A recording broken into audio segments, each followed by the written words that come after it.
Buenas tardes. Vamos a continuar con la reunión. Vamos a leer en Efesios, así que busquen capítulo 1 de Efesios. Yo creo que todos en el colegio nos hablaron de Nicolás Copérnico, ¿o no? ¿Titis? ¿No? ¡Oh! ¿Kenia? ¿Tampoco? Vamos a ver entonces. Cuenta la historia que hace... Exacto, Pepés. Muy bien. Cuenta la historia que hace mucho tiempo atrás la humanidad, o el mundo culto conocido en ese tiempo, tenía cierta concepción, cierta forma de pensar con respecto a cómo estaba conformado el universo.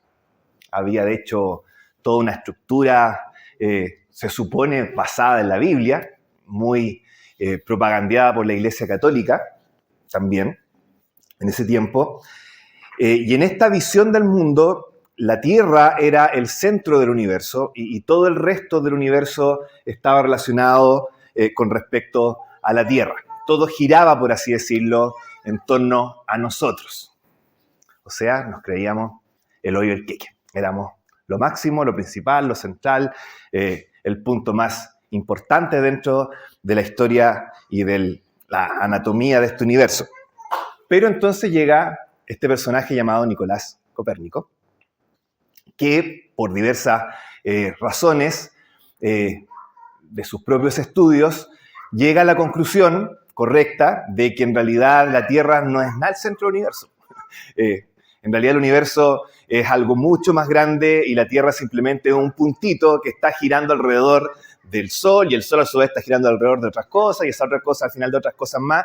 Entonces finalmente, desde creernos el centro del universo, empezamos a darnos cuenta que somos un puntito más dentro de un puntito más dentro del universo y la verdad es que no somos tan importantes como pensábamos que éramos en ese punto.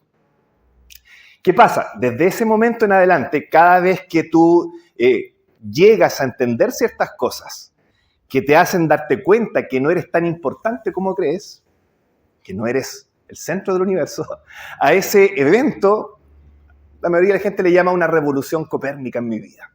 Por ejemplo, me di cuenta que en realidad, no sé, ¿qué ejemplo podría ser? Mis papás no giraban en torno a mí, sino que habían cosas más importantes para mis papás que yo, y está bien que así sea. Y entonces, revolución copérnica en mi vida, no soy el más importante en mi familia, no soy el rey de la casa. Un ejemplo. Pasa que en la vida cristiana, por eso estoy hablando de esto, se da algo bastante similar cuando avanzamos a través de nuestra vida cristiana con respecto a lo que partió al principio. Todos nosotros comenzamos la vida cristiana a través de un acto puntual que es nuestra conversión, ¿verdad? Ese momento donde decidimos creer en Cristo como nuestro Salvador, ese momento donde le abrimos las puertas de nuestro corazón para que Él ingresara y dejara de estar golpeando afuera con su rostro lleno de rocío, como dice ese himno. Y entonces todos creemos que la vida cristiana efectivamente así partió, desde un punto donde decidimos nosotros creer en Cristo como nuestro Salvador. De ahí en adelante la vida cristiana ha comenzado para nosotros. Pero entonces empezamos a leer, empezamos a involucrarnos un poco más, empezamos a ahondar en nuestra lectura de la Biblia, empezamos a entender algunas cosas y de repente, en algunos casos más tarde, en otros casos más temprano, llegamos a un punto donde leemos acerca de lo que vamos a leer hoy día, que es la doctrina de la elección. Y esta doctrina de la elección es la que genera este cambio o revolución copérnica, podríamos decir, porque ahí nos damos cuenta que en realidad si nosotros decidimos creer en Cristo, esto es solamente porque Cristo antes decidió venir a salvarnos. Que si nosotros le abrimos las puertas de nuestro corazón para que Él entrara, fue solamente porque Él antes decidió abrirnos las puertas de su reino para que nosotros entráramos en Él. Como dice el pasaje, si nosotros le amamos a Él o empezamos a decidir amarle en algún día, es solo porque Él nos amó primero. Y entonces nos damos cuenta que en realidad el que lleva al centro en nuestra vida cristiana no somos nosotros, sino nuestro poder para decidir qué vamos a dejarle a Dios hacer con nosotros. No, el centro ahora es Dios y lo que Él como Señor decide hacer en nuestras vidas. Y entonces nos damos cuenta que no somos tan importantes quizás dentro de las decisiones que hay en la vida cristiana. Hay alguien que es mucho más glorioso y que merece toda la gloria, y ese es nuestro Dios. Y el pasaje que vamos a ver hoy día tiene que ver justamente con eso. Es un pasaje que expone justamente esta doctrina y nos muestra, y esto es lo importante, porque esta doctrina es de tremenda bendición para nosotros. Estamos en un pasaje que nos está diciendo que Dios nos ha bendecido con toda bendición, y entonces de esas bendiciones, la primera que se nos va a mencionar es la que tenemos ahora en Efesios capítulo 1, versículo 4. Así que les acompaño. Sí, les acompaño porque ustedes van a leer. Ya, vamos a ver entonces. Efesios capítulo 1, versículos 4 al 6. Ángelo, mi lector estrella, versículo 4. Espérate un poco. Kenia, versículo 5. Y Benjita, versículo 6. No importa. Tiene otra versión, por si acaso. Vámonos nomás. Según nos escogió en él antes de la fundación del mundo, por él, para que fuésemos santos y firmemente delante de él. En amor, habiéndonos predestinado para ser adoptados hijos suyos por medio de Jesucristo, según el puro afecto de su voluntad. De manera que alabamos a Dios por la abundante gracia que derramó sobre todos, los que pertenecemos a su Hijo amado. Muchas gracias. Entonces, de partida les voy a reconocer que esto que estamos entrando ahora, en algunos lugares, no es una idea muy buena exponerlo. Piensen en la siguiente historia. Hay un grupo de personas que les gusta vestirse con Calvin Klein. Pero por otro lado está este otro grupo de personas que en realidad les gusta más vestirse con Giorgio Armani. Y entonces los Calvin Boys y los Armani Boys empiezan a pelear entre ellos. No, que el Armani es horrible, Calvin Klein es lo mejor. No, Calvin Klein es horrible, Armani es mucho mejor, tiene más estilo. Y entonces los Calvin Boys y los Armani Boys pelean entre ellos y esto empieza a escalar con el paso de los años.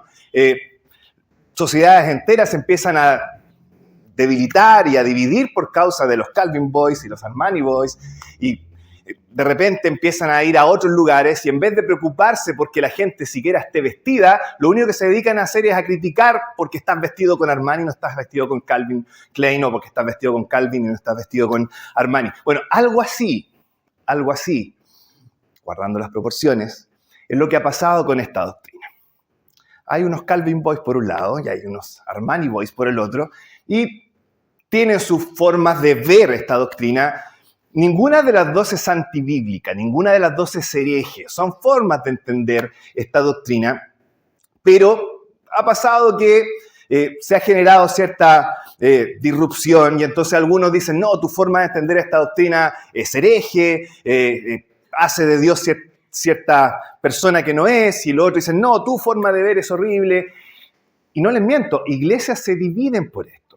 Grupos enteros de hermanos se van de la iglesia por culpa de esto. Hermanos viajan desde otros continentes a otros lugares, no para predicar el evangelio, sino para criticarte por tus maneras de creer este tipo de doctrina. Ese es el calor que ha generado esta doctrina.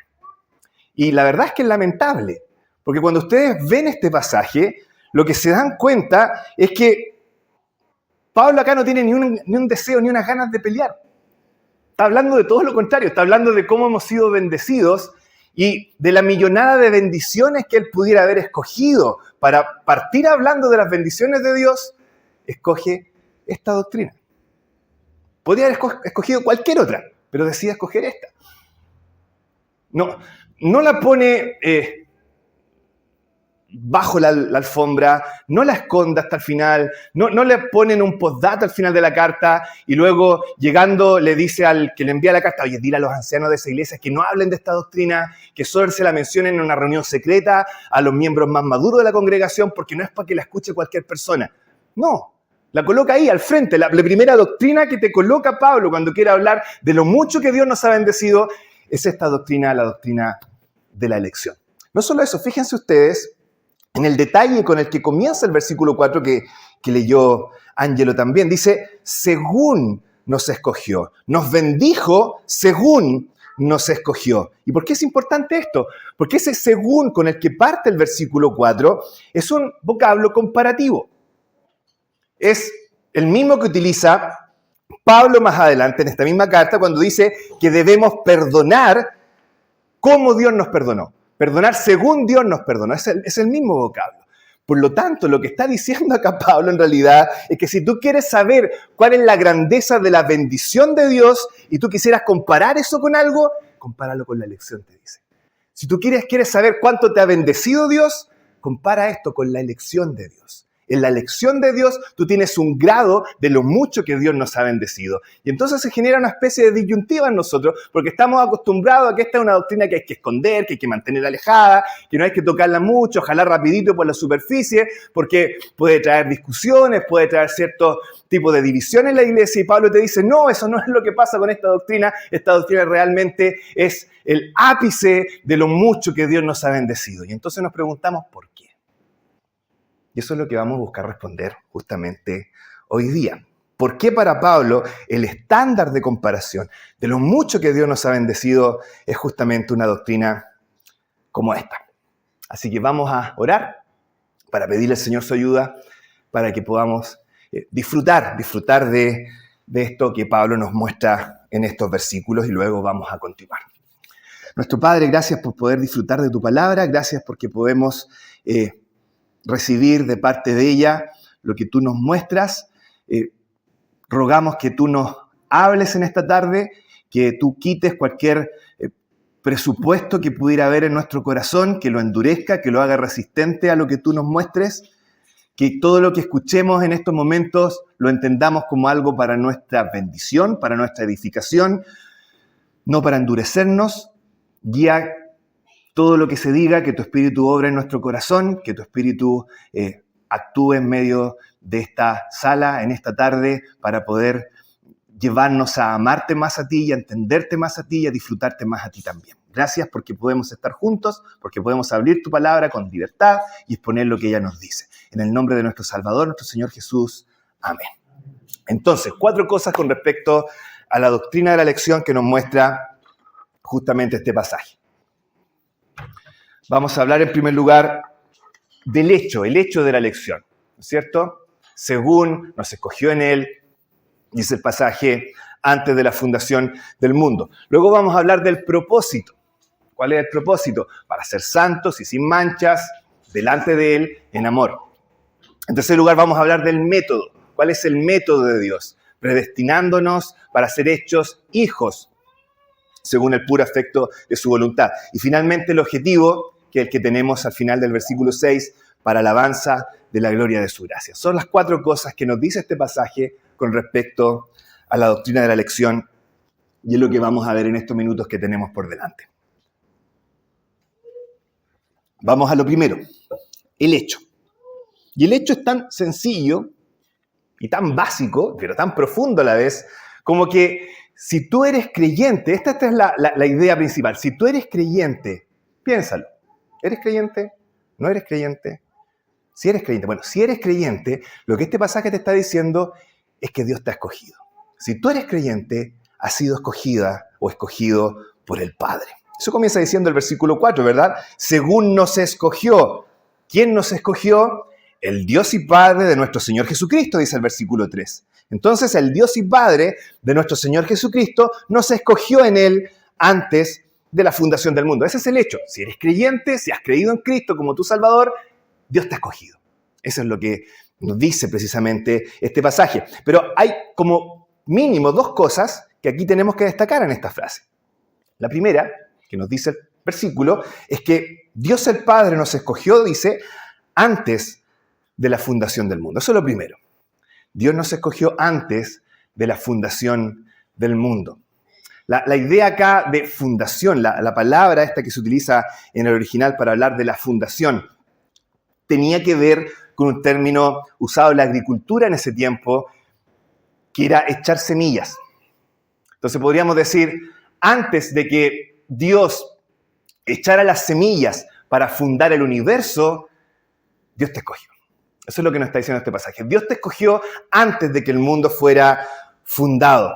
Antes de que Dios hiciera todos los planetas, todo el universo que hay acá, ya había planeado conocerte, amarte, escogerte y salvarte. Eso está diciendo el pasaje. En otras palabras, Dios no decidió salvarte por lo bueno que hayas sido desde que naciste hasta esta fecha. Porque hayas sido mejor en el estándar común denominador, porque hayas tenido cierta predisposición que el resto no haya tenido, porque hayas sido una persona más de iglesia que el resto, o porque hayas sido más malo que el resto. No. Tú ni siquiera habías nacido. Eso está diciendo este pasaje, cuando Dios ya había decidido amarte, escogerte y salvarte. Tampoco has sido escogido por el potencial que tengas, porque tu herencia, tu apellido, tus ancestros eran caucásicos y entonces tenían un potencial de ser un ser superior, o porque fueran aborígenes y entonces tuvieras más derecho a la tierra, dependiendo si eres pachamámico o eres más de derecha, qué sé yo. No tiene que ver con eso, porque ni siquiera tus padres ni tus abuelos habían nacido cuando Dios decidió escogerte, amarte y salvarte.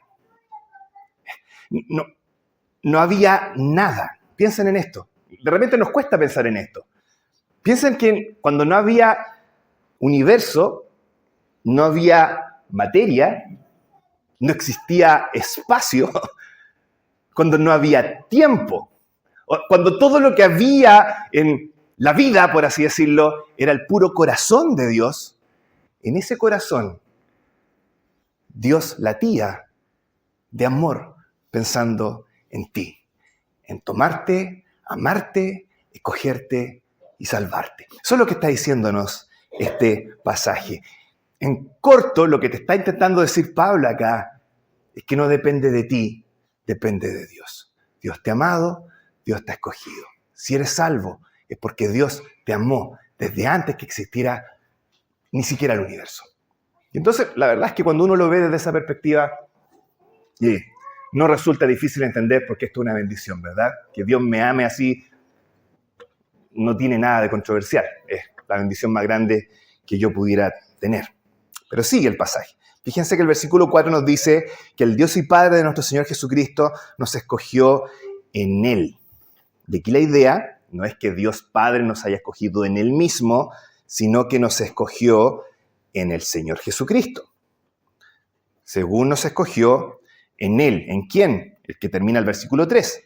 En Cristo. Según nos escogió en Cristo. Ahora, ¿por qué es importante esto? Porque estas dos pequeñas palabritas te están diciendo que cuando Dios pensó en ti antes de que se fundara este universo, no pensó en ti como en ti solamente de manera aislada, sino que pensó en ti conectado con alguien más. En otras palabras, no somos escogidos en nosotros mismos, sino que somos escogidos conectados con otra persona que es Cristo. ¿Qué nos indica esto?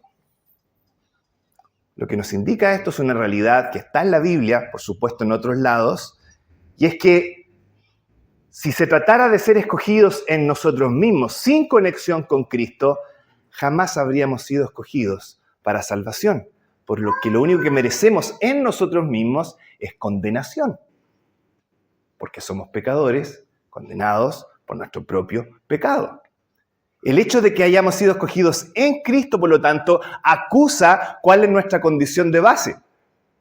Si fuésemos gente inocente que Dios decidió salvar desde un punto X, no pondría que somos escogidos en Cristo, pero tiene que colocarlo porque Dios dice, todos, absolutamente todos acá, necesitamos estar en Cristo si Dios va a decidir escogernos para salvación. ¿Qué significa esto? Por un lado, nos ayuda a aclarar un poco esta idea del concepto de elección, porque a veces la gente tiene cierta idea de esto, una idea que no es cristiana, la verdad, es una idea más bien musulmana, con respecto a la elección. Los musulmanes también creen en la elección, ¿sabían ustedes? Pero la elección de los musulmanes es la siguiente, que a veces se cree que es la cristiana, pero no es la cristiana. Tiene que ver con esto. Hay un Dios que toma una humanidad neutral y a algunas personas les dice, los voy a salvar, y a estas otras personas inocentes, buenas, que no han hecho nada malo, Dios decide, los voy a condenar. O me pongo a jugar al capenane tú, saliste tú para allá, tú para acá, tú para allá, tú para acá, ustedes se salvan, ustedes se pierden. Esa especie de Dios caprichoso que decide simplemente porque sí, y tú no le puedes decir nada porque es Dios y tú no lo eres. Ese es el Dios musulmán, ese es Alá, que toma un conjunto de personas buenas e inocentes y un grupo decide salvarlas y otro grupo decide condenarlas. Esa no es la lección de la Biblia, y a veces se confunde. Fíjense lo que está diciendo este pasaje. Si Dios nos escoge en Cristo. ¿Por qué? Porque nosotros de base no somos neutrales. No somos personas buenas e inocentes, y entonces Dios, siendo buenos e inocentes, a algunos nos decide salvar y a otros nos decide condenar. Esa no es nuestra condición de base. Nuestra condición de base no es ser buenos. Nuestra condición de base no es ser inocentes. Nuestra condición de base es pecadores perdidos, inmoralmente destruidos, moralmente dañados. Nuestra condición como masa de humanidad, y aquí no hay excepción a la regla, es que somos pecadores destinados al infierno. Esa es la masa de gente a la que Dios mira. Y de esa masa de gente a la que Dios mira, que justamente merece irse al infierno por su propio pecado, Dios decide tomar a algunos y salvarlos. Esa es la lección de Dios. No se trata de escoger gente porque sí, sino de gente que está condenada, y a esa gente en amor tomar algún grupo y salvarla. Ahora, ¿por qué esto es importante para nosotros? ¿Y por qué sería una bendición? La respuesta es que esto es una bendición, chiquillos. Si tú eres creyente, esto es una bendición. Porque si esto dependiera de nosotros mismos, si la salvación dependiera de nosotros mismos, de que nosotros escogiéramos a Dios y no de que Dios nos escogiera a nosotros, jamás seríamos salvos. Jamás seríamos salvos. Piénsenlo. Si la humanidad fuera un grupo de personas neutras, algunas con una mayor o menor propensión a elegir a Dios, quizás habría un grupo que sí elegiría a Dios, ¿no es cierto? Esos que son como gente más bonita, gente más con tendencia a lo religioso, gente con mentalidad de iglesia, esa es como gente que tú sabes que como que la mira y dice, no, esta persona es buena de adentro. Esa gente como que tendería a escoger a Dios. Y los más maluendas, bueno, esos no van a escoger a Dios claramente bajo ninguna circunstancia. Si la humanidad fuera así, algunos escogerían a Dios por su cuenta y otros no. Pero la humanidad no es así. Y la Biblia nos deja claro que la humanidad no es así. La humanidad no se divide en gente que tiene más tendencia a escoger a Dios y gente que tiene menos tendencia a escoger a Dios. La humanidad en la Biblia es toda, absolutamente toda, considerada como mala. No hay justo, no hay ni siquiera uno. Todos se desviaron, aún se hicieron inútiles, todos hemos pecado y estamos destituidos de la gloria de Dios. Esa es nuestra realidad. Y en esa realidad, si se tocara al hombre escoger a Dios, el hombre jamás podría hacerlo por su propia cuenta. Jamás. No habría ni uno salvo si dependiera de que nosotros escogiéramos a Dios en esta partida. Un hermano lo comparaba, o hacía la ilustración para entenderlo mejor, con el ejemplo de un león. Un león. Piensen en un león salvaje, hambriento, de estos de circo antiguo, flaco, que lo único que quería era poder comer algo. Piensen en ese león, y ahí tienes al león, y le pones a un lado un plato de Quaker instantáneo, y al otro lado le pones una entraña Angus crudita. Ahora, yo creo que cualquier veterinario te diría que ese león está perfectamente capacitado para comerse un plato de avena Quaker instantáneo. No le va a hacer mal, probablemente no será dañino tampoco para su salud, quizás si es celíaco tendrá problemas, pero nada más. Ahora, yo te aseguro y te doy firmado que si tú pones a ese león y le pones los dos platos, te apuesto 10-1 que ese león se va a ir no al Quaker instantáneo, se va a ir al plato de carne. ¿Por qué se va a ir al plato de carne? Y tú le das 10.000 veces a escoger la misma elección, plato de carne, plato de Quaker, y yo te aseguro que las 10.000 veces ese león se va a ir a la carne. Jamás se te va a ir al Quaker. ¿Por qué? Porque está obligado, porque le ponen el electroshock para que vaya a ver la carne, porque lo coimearon antes para que siempre eligiera carne. No, porque es su naturaleza. Es un león, es carnívoro. Él por naturaleza va a tender a escoger siempre la carne porque eso es lo que los leones comen. Comen carne, aun cuando el cualquier no les haga mal. Lo mismo pasa con nosotros. Tú pones a un ser humano en su estado natural, caído, pecaminoso, como cualquiera de nosotros, y pones a Dios versus cualquier otra cosa que no sea Dios, y esas 10.000 veces esa persona se va a ir a cualquier cosa que no sea Dios antes de irse a Dios. Porque está en su naturaleza, no porque esté obligado, porque en su naturaleza esa persona no puede escoger a Dios. No está en su naturaleza escoger, aunque pudiera hacerlo, no lo va a hacer nunca. Porque no está en su naturaleza escogerlo. Él es un hombre caído y va a escoger cualquier otra cosa antes de Dios y de creer. Es por eso entonces que esto es una bendición tan grande, porque si de nosotros dependiera, jamás hubiéramos escogido a Dios. Gracias a Dios que Dios nos escogió y no nosotros a Él, porque si no, jamás seríamos creyentes. Y aquí estamos, creyentes, porque Dios nos ha escogido. Eso es lo primero que tenemos entonces en este pasaje. El hecho, ¿cierto? Como dice el versículo 4, nos escogió en Él antes de la fundación del mundo. Vamos a lo segundo ahora, al propósito. Ya tenemos el hecho. Si eres creyente, esto es porque Dios te ha escogido. Si eres creyente, dalo por sentado. Si eres creyente, solamente porque Dios te ha escogido. Pero luego de decirnos que efectivamente hemos sido escogidos por el Padre, Pablo pasa a mostrarnos cuál es el objetivo de esa elección. ¿Para qué fuimos escogidos por Dios el Padre? ¿Y qué nos dice el versículo 4? Dios el Padre nos escogió para que fuésemos santos y sin mancha delante de Él en amor. ¿Cuál es el propósito entonces de la elección? En términos muy simples, Dios nos escogió para ser transformados. Piensen en esto. Dios no te escogió para que tengas asegurado tu ticket y que cuando te mueras puedas ir directo al cielo, mientras en esta tierra vives como se te dé la gana. Esa no es la razón por la que Dios te ha escogido. Dios no te ha escogido tampoco para que vives como tú quieras y hagas las mayores barbaridades que te puedan ocurrir en esta vida, con total facilidad e impunidad, porque total a la larga soy de los escogidos, así que igual me voy a ir al cielo. Dios tampoco te ha escogido para que tú entiendas esta doctrina y digas, oh, debo ser extraordinario porque Dios me escogió. Miren ustedes, pobres perdedores fracasados, a los cuales no escogió Dios, yo soy mejor que ustedes. No, si Dios te escogió es con el propósito, como dice el versículo 4, de que fuésemos santos sin mancha delante de Él en amor. Dios nos escogió para ser transformados aquí y ahora. Y esta transformación se desarrolla acá en varias expresiones que las vamos a ver a continuación. Primero, fíjense que esta transformación tiene que ver con ser santos y sin mancha. Santos y sin mancha. Son en realidad, podríamos decir, dos caras de una misma moneda.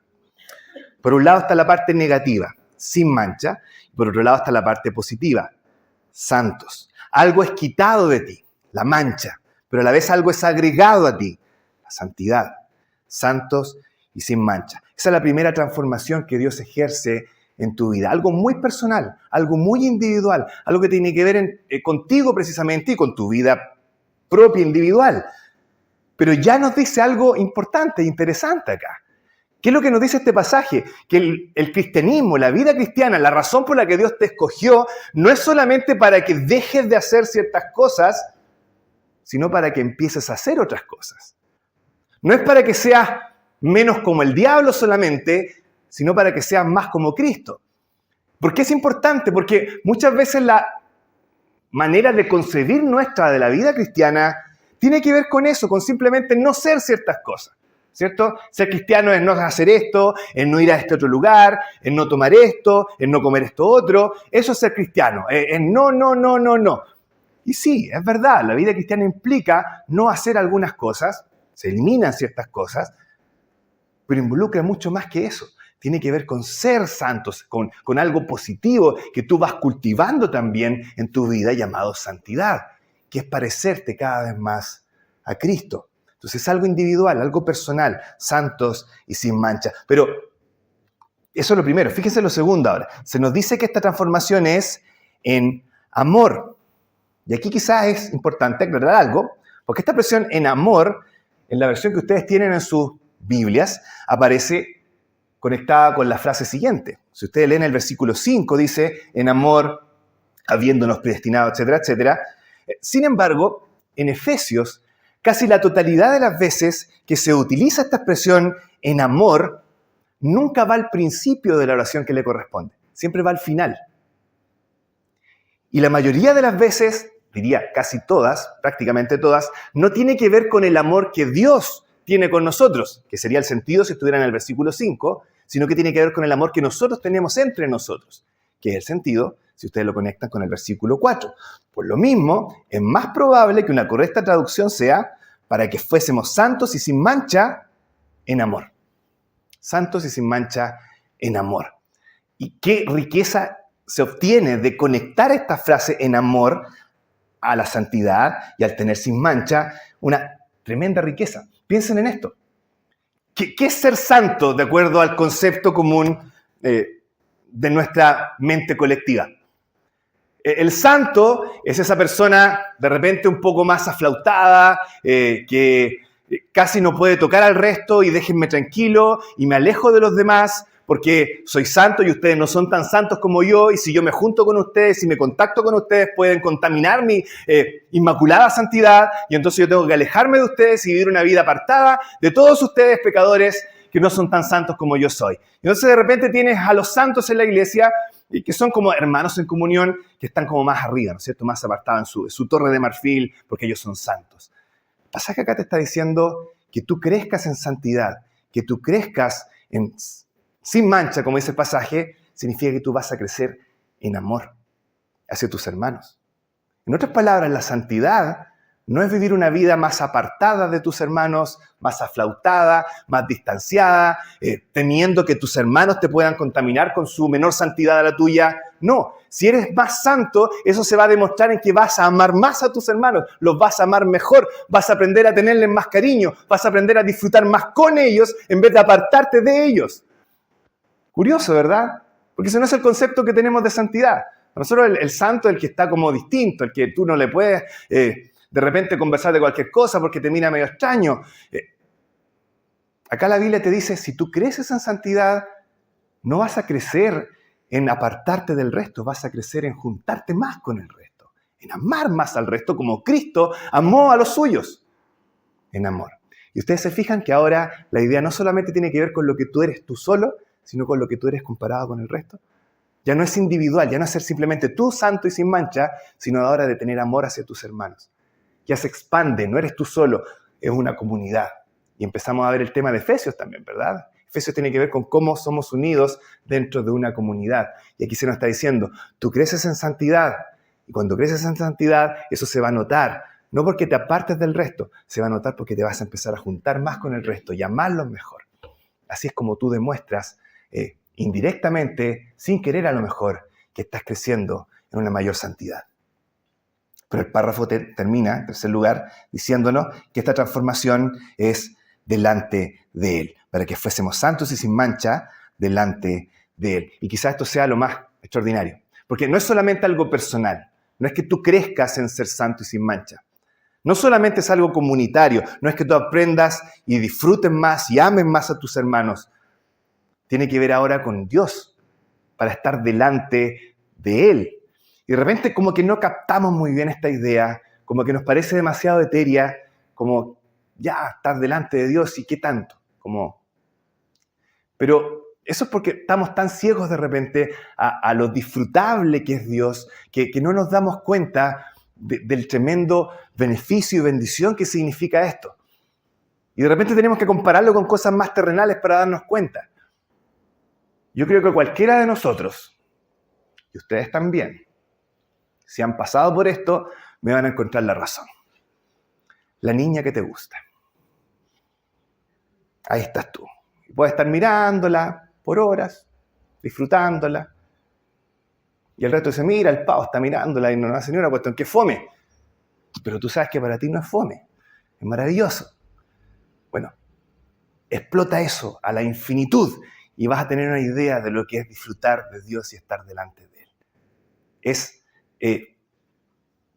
elevado a la magnitud máxima cualquier amor que tú puedas tener en esta vida, o poniéndonos más maternales o paternales, tu hijo. tu primer hijo que nace, y estás ahí mirándolo todo el rato, y tú, oh, está embobado mirándolo, y mira, qué fome.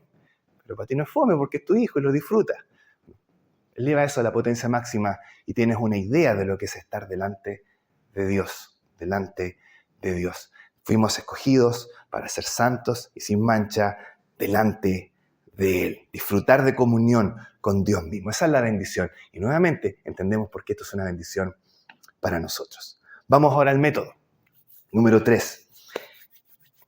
Fíjense lo que dice ahora el versículo 5.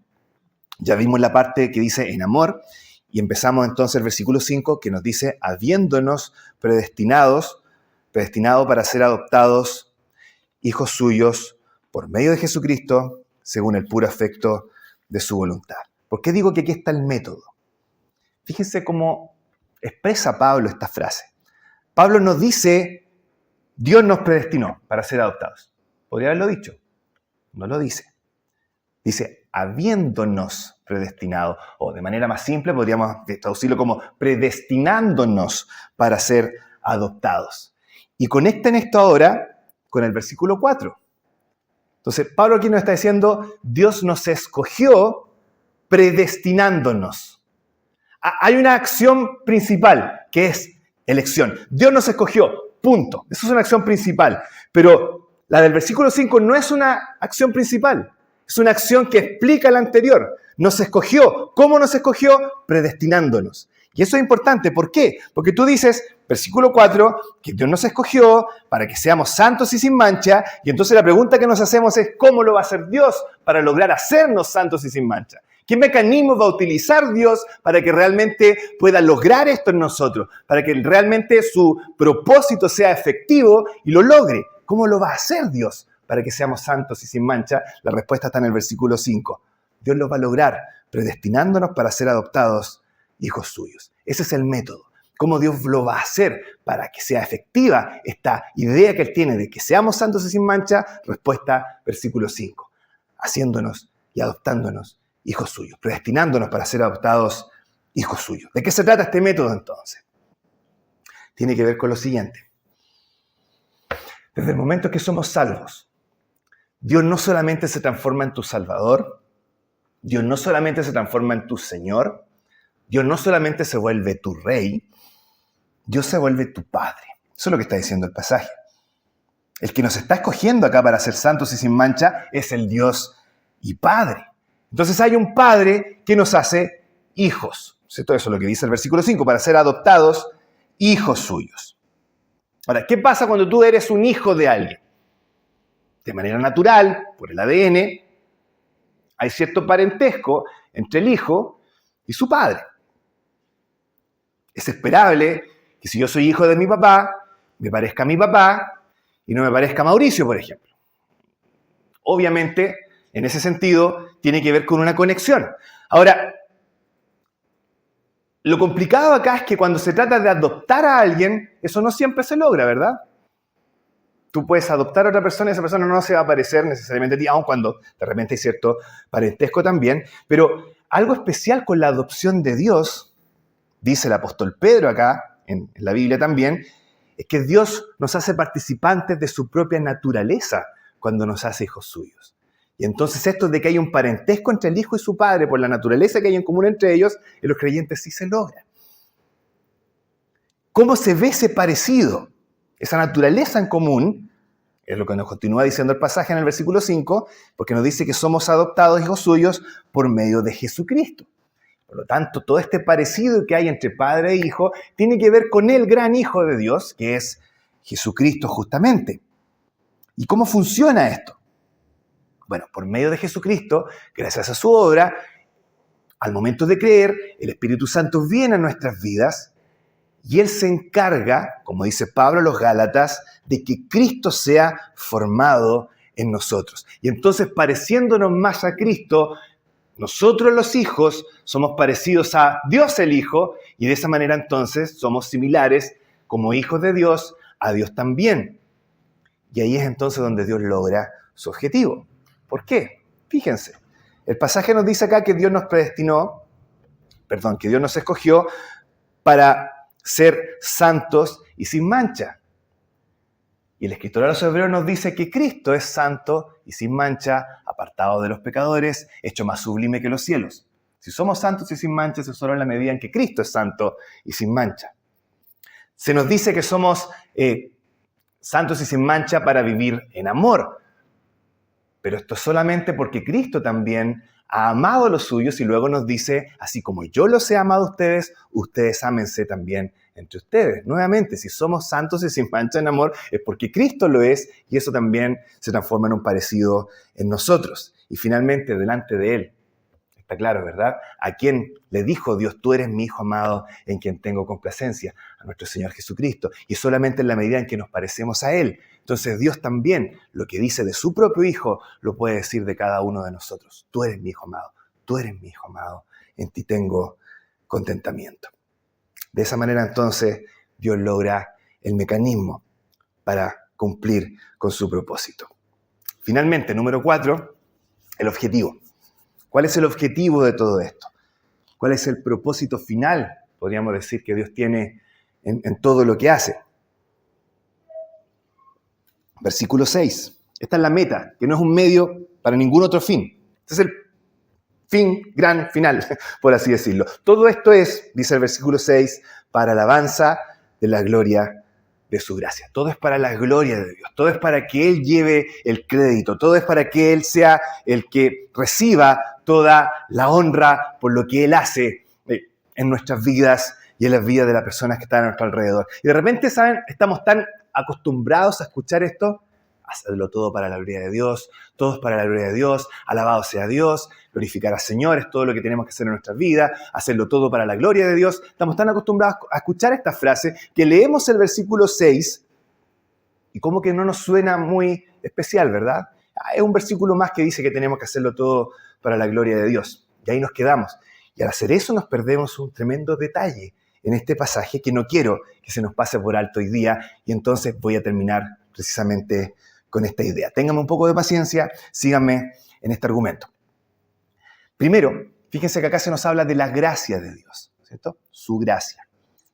Y se nos dice que esa gracia es gloriosa, la gloria de su gracia.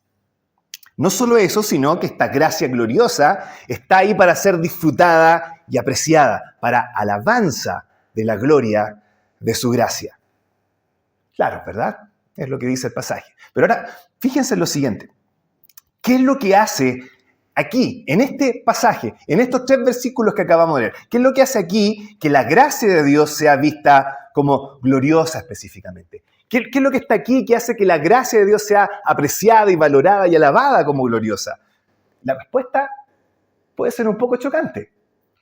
Porque lo que hace que la gracia de Dios se vea como gloriosa acá, eres tú, hermano. Eres tú, hermana. Es tu vida transformada la que es para alabanza de la gloria, de la gracia de Dios. En otras palabras, lo que le da honra a Dios, lo que le da gloria a Dios y a su gracia, eres tú, viviendo una vida transformada. Y entonces empezamos a pensar en nosotros mismos. Porque claro, una cosa es que te digan gloria a Dios y otra cosa es que te digan que tú eres una muestra o un trofeo de la gracia y de la gloria de Dios.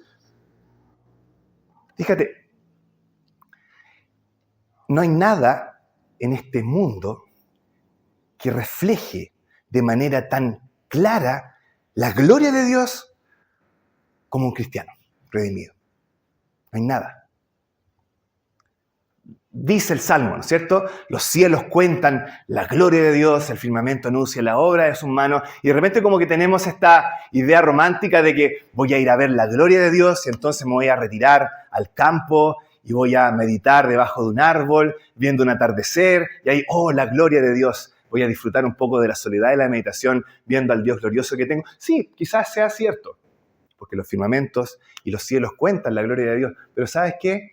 Eso no es lo que cuenta de manera más clara la gloria de Dios. Hay algo que cuenta de manera mucha más clara la gloria de Dios. Y es un ser humano hecho a imagen y semejanza de Dios. En un ser humano cualquiera, tú tienes una visión mucha más clara de la gloria de Dios que en un tremendo atardecer que tú puedas ir a ver retirado en el fondo de un bosque para mirar un atardecer. En un ser humano tú tienes mucho más de la gloria de Dios que en un precioso atardecer que pudieras ver. Un ser humano feo, regular, tienes mucho más de la gloria de Dios que cualquier otra persona. El ser humano, esa imagen y esa semejanza de Dios, la ha destruido, está derrumbada, está, por así decirlo, desfigurada por el pecado. Estamos claros en eso. Pero esa imagen que está desfigurada y arruinada, en el creyente es restaurada. Y por lo tanto, en este mundo no es el firmamento que anuncia la obra de las manos de Dios. No es el ser humano caído que tiene parte de la gloria de Dios, pero está arruinada por el pecado. Es el creyente cuya gloria de Dios ha sido restaurada, el que de manera más clara muestra lo glorioso que es Dios en esta tierra. Y ese eres tú y ese soy yo, hermano, hermana. Eso tiene que, por un lado, hacerte pensar en lo que tu vida puede llevar a Dios en cuanto a honra y gloria para Él. Tiene que hacerte pensar en lo valioso que debes ser para Dios si en estos momentos eres el punto más alto de la gloria de Dios en esta tierra, y debe hacerte tener mucho respeto por el creyente que está a tu lado, que es una manifestación también de la gloria de Dios. La vida es distinta cuando nos damos cuenta por quiénes estamos rodeados, ¿verdad? No solo eso. En esta tierra, el punto que muestra de manera más potente la gracia de Dios, también eres tú y también soy yo. Por un lado, Dios hace caer su sol y su lluvia sobre justos e injustos, su gracia común. Y es verdad. Pero hay alguien que ha recibido más gracia que cualquier otra persona. Y ese eres tú y ese soy yo. Pecadores, inmerecedores, rebeldes, indiferentes, altivos. Y aquí estamos, recibiendo el derrame de la gracia de Dios minuto tras minuto, aún a pesar de nosotros mismos. Es por eso que el versículo, de hecho, termina, el versículo 6 diciendo que hemos sido aceptos en el amado. ¿Saben que esa palabra acepto está traducida así? Porque en realidad no hay ni una palabra que pueda traducir la palabra original, que literalmente debería traducirse como hemos sido engraciados en el amado. Hemos sido como que la gracia se ha encarnado en nosotros al momento de tantas cosas buenas que Dios nos da en su gracia. Esa es la idea. Hemos sido bañados en la gracia de Dios. Y aquí Pablo nos está diciendo eso. Termina diciendo el versículo 6 que según nos hizo engraciados en el amado que es nuestro Señor Jesucristo. No hay nada que refleje de manera más brillante la gracia de Dios que un hijo de Dios. Que un hijo de Dios. Que tú y que yo. Así que cuando acá se nos dice para alabanza de la gloria de su gracia, piensa en esto.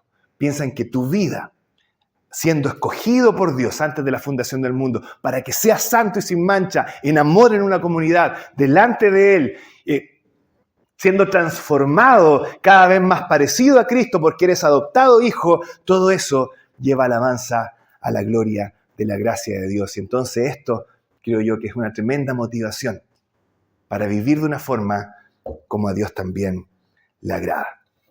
¿Se dan cuenta que de divisivo aquí no hay mucho? Cuando realmente te centras en lo beneficioso que es el saber esto, Dios nos ha escogido. Dios nos ha escogido. El centro no está en nosotros, el centro está en Él.